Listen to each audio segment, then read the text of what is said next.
Higala, kumusta og mayong adlaw kanatong tanan.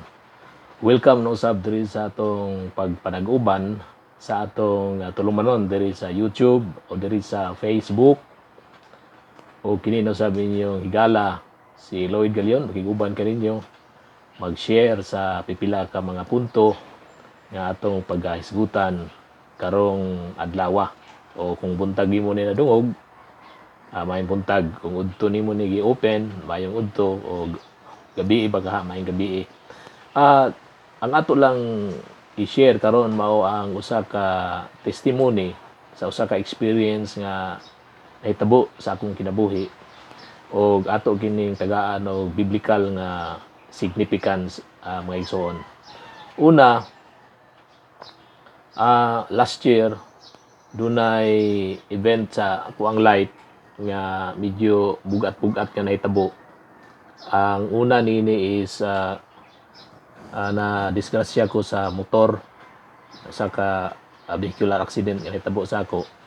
Pero before na siya nahitabo nga vehicular accident mga 2 weeks or 1 week or 2 weeks ang akong sister nga to sa abroad na usa ka OFW nag pahibalo sa ko through sa messenger nga nagdamgo siya nga nadisgrasya daw ko og motorbike.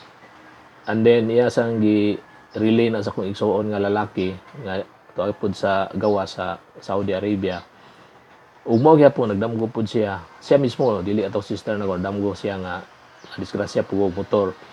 So miabot sa ako na nga communication tinaga sa kong papa o mismo sa akong igsuon nga lalaki nga nagtawag sa ako pagkabalo na ko ko nga well atong taga-agod consideration na nga damgo kay damgo pa na siya. So wala gyud to nako tagai gyud kaayo. Pero eventually after 2 weeks kung wala ko masayip sa akong pag-estimate kay wala man kinako tagay kabugaton to. Sa laktod may igsoon na disgrasya gyud ko. Now di ko wa ko'y prove nga kadtong pagdisgrasya nako kabubuton to sa Ginoo o kabubuton to sa yawa. Wala ko'y idea. Wala dili pa na ko ma-prove nga kining damgo na mo nay mensahe gikan sa Ginoo. Pero ang ako lang ma-prove is ang reality nga nahitabo gid siya. Nadisgrasya gid ko atong October. Di ko kalimot ito October 24 to siya. O mo lagi to nga 2 weeks before ato nga disgrasya gipahibalo na ko daan. So pagpahibalo sa ako wala gyud ako to tagay og insaktong kabugaton kay kung gitagaan pa nako nag-stop na ako og kuan kining gamit-gamit og motorbike. So sa laktod nahitabo naman gyud nakayon ko nga uy nagid siguro mensahe nga ipaabot sa kuan niya. So, ang pinakanindot lang adto sad nga event sa ko ang life is pagka-disgrasya na ako wala siya ko namatay.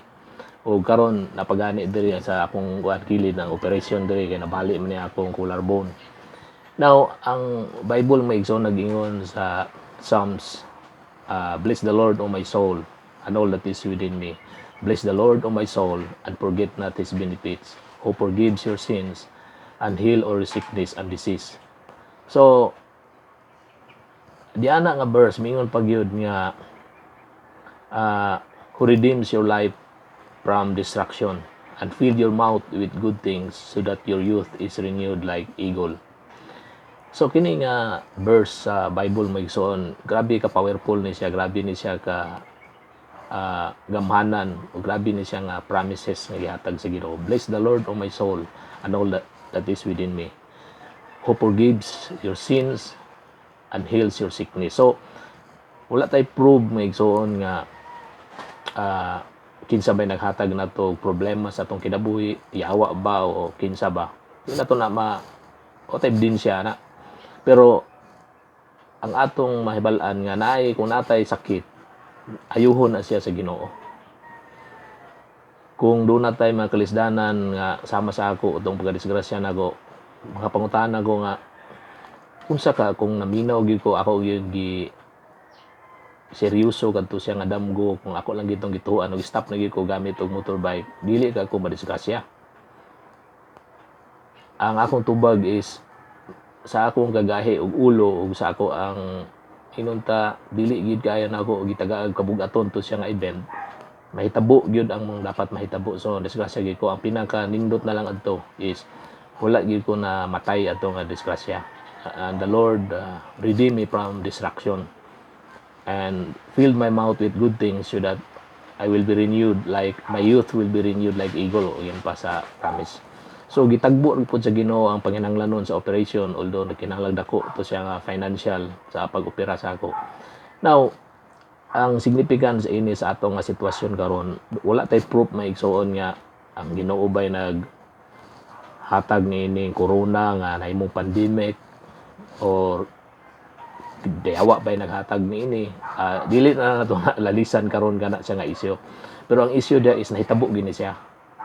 So, sama sa ako nga makaingon ko nga nganong nahitabo man gyud nga although di ta maka-prove nga kanang damgo tinuod man og dili, pero nganong tinuod man nga after sa 2 weeks sa gi alarm na ko daan nga magbantay kay nagdamgo silang disgrasya ko nganong disgrasya man gyud ko. So ang reality is nahitabo gyud.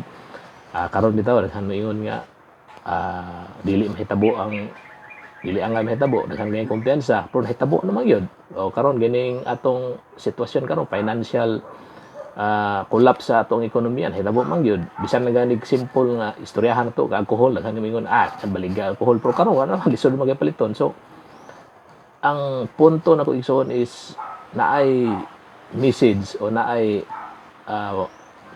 pahibalo na daan nga mensahe pero sa laktod gahi gitag o kanay mga indication na nay mga pahimangno ang Ginoo pero ang tao gahi gid ulo. Gusto gid sa tao nga maka-experience gyud sakit pero ang naganindot na ani kay ang Ginoo nagsaad pud og blessing, nagsaad siya og forgiveness, nagsaad pud siya og healing para sa ako. Di mo po daghan gyud ang mensahe nga gusto ko sa Ginoo. Tingali natay mga sala sa atong kinabuhi, naatay makapakyasan sa itong kinabuhi nga gusto tuliron sa Ginoo mo na nga nasa mensahe sa atong kinabuhi.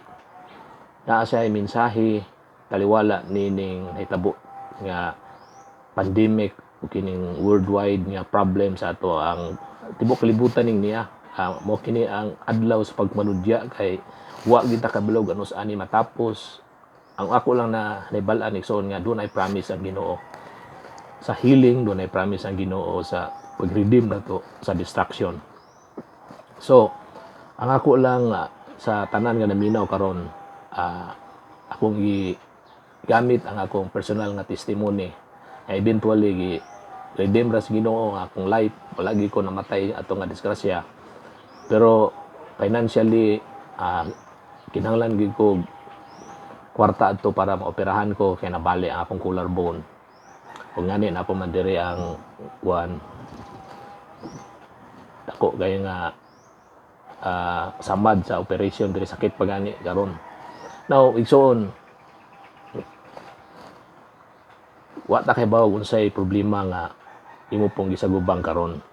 Wa ko kay balo pero kabalo ko nga Dios naay gusto ipaabot sa ato kay wala nining mga kalisdanan nga atong na sagubang karon. So ang ako lang gusto ko nga mahimo ning inspirasyon kini nga verse. Mahimo po ning ma-apply sa atong pagsatag sa kinabuhi. Bless the Lord, O my soul, and forget not His benefits, who forgives your sins and heals your sickness and disease. Kung tama ka karon sa panahon sa mga pagsulay nga makaingon ka nga pasayloon po ako sa Ginoo sa akong mga kasaypanan o sa mga sayop nako nga mga nanghimo. Igsoon ang Dios nagsaad og kapasayloan. Og nagsaad po siya kaayuhan sa ato ang mga balatian. Og nagsaad po siya og redemption gikan sa destruction. So niining atong mga nasinati karon nga mga kalisdanan financially, kalisdanan nato sa pagpanarbaho nato, ato ning itugyan sa Ginoo. Siya gid mo muluwas nato niining sitwasyon. Ug wa ta kay baw ganus ani matapos pero nasayod ko nga ang Dios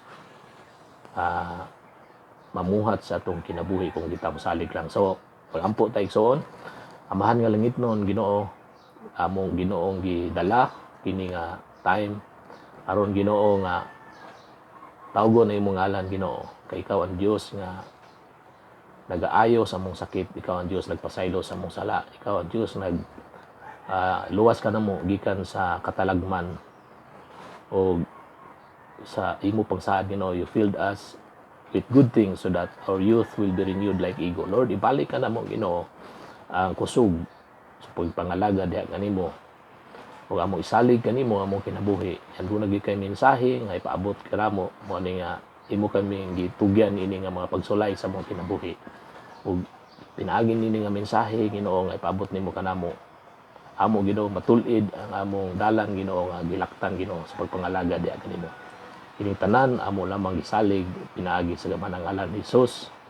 Amen. Kung na-bless ka maigsoon, salamat sa imong pagpaminaw. Pwede ka nga mo adto sa YouTube, i-type lang nimo ang OFW Cebuano, o di ba ka i-type nimo ang Lloyd Galion sa YouTube. Nagya po yung mga broadcast nga akong gi-prepare nga para sa mga Cebuano speaking nga inyong madungog nga YouTube channel. Salamat sa imong pagpaminaw o mayong adlaw kanatong tanan.